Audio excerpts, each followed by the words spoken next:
संयुक्त राष्ट्र सुरक्षा परिषद में स्थायी सदस्यता के लिए भारत ने नया प्रस्ताव दिया है।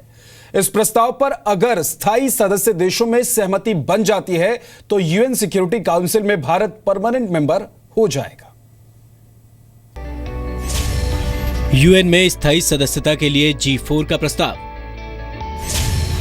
वीटो की बलि देकर जीतेगा भारत। यूएन सिक्योरिटी काउंसिल में स्थायी सदस्यता पाने की कोशिश में भारत एक कदम आगे बढ़ा है। भारत समेत G4 देशों ने बयान जारी कर कहा है कि स्थायी सदस्यता के लिए नए तरीकों पर विचार करना चाहिए। G4 देश स्थायी सदस्य बनने के लिए वीटो के अधिकार को कुर्बान करने के लिए तैयार हैं। इसका मतलब है कि भारत समेत G4 देशों का कहना है कि परमानेंट मेंबर बनाए जाने पर वो वीटो का अधिकार छोड़ने के लिए तैयार है। G4 में भारत, ब्राजील, जर्मनी और जापान शामिल हैं। संयुक्त राष्ट्र में भारत के स्थायी प्रतिनिधि सैयद अकबरुद्दीन ने बैठक के दौरान एक बयान में कहा, सुरक्षा परिषद में मतभेद वीटो की शक्तियों को लेकर है। भारत को सुरक्षा परिषद की स्थायी सदस्यता दी जाए तो वो अंतिम फैसला होने तक वीटो अधिकार का प्रयोग नहीं करेगा।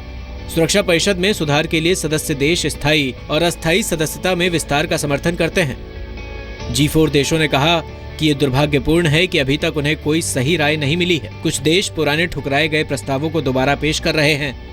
यूएन में G4 की एक साथ दावेदारी करने से भारत की स्थिति काफी मजबूत हुई है। स्थायी सदस्यता के लिए भारत की मुहिम को ब्रिटेन और फ्रांस जैसे देशों का भी मजबूत समर्थन मिला है। लेकिन सुरक्षा परिषद में चीन की मौजूदगी स्थायी सदस्यता की राह में बड़ा रोड़ा है, क्योंकि चीन ने कभी भी भारत का समर्थन नहीं किया है। G4 में शामिल जापान से भी चीन की बनती नहीं है। चीन के अलावा आतंकियों का मददगार पाकिस्तान भी भारत की स्थायी सदस्यता का पुरजोर विरोधी है। इसी तरह इटली को जर्मनी की दावेदारी पसंद नहीं आ रही।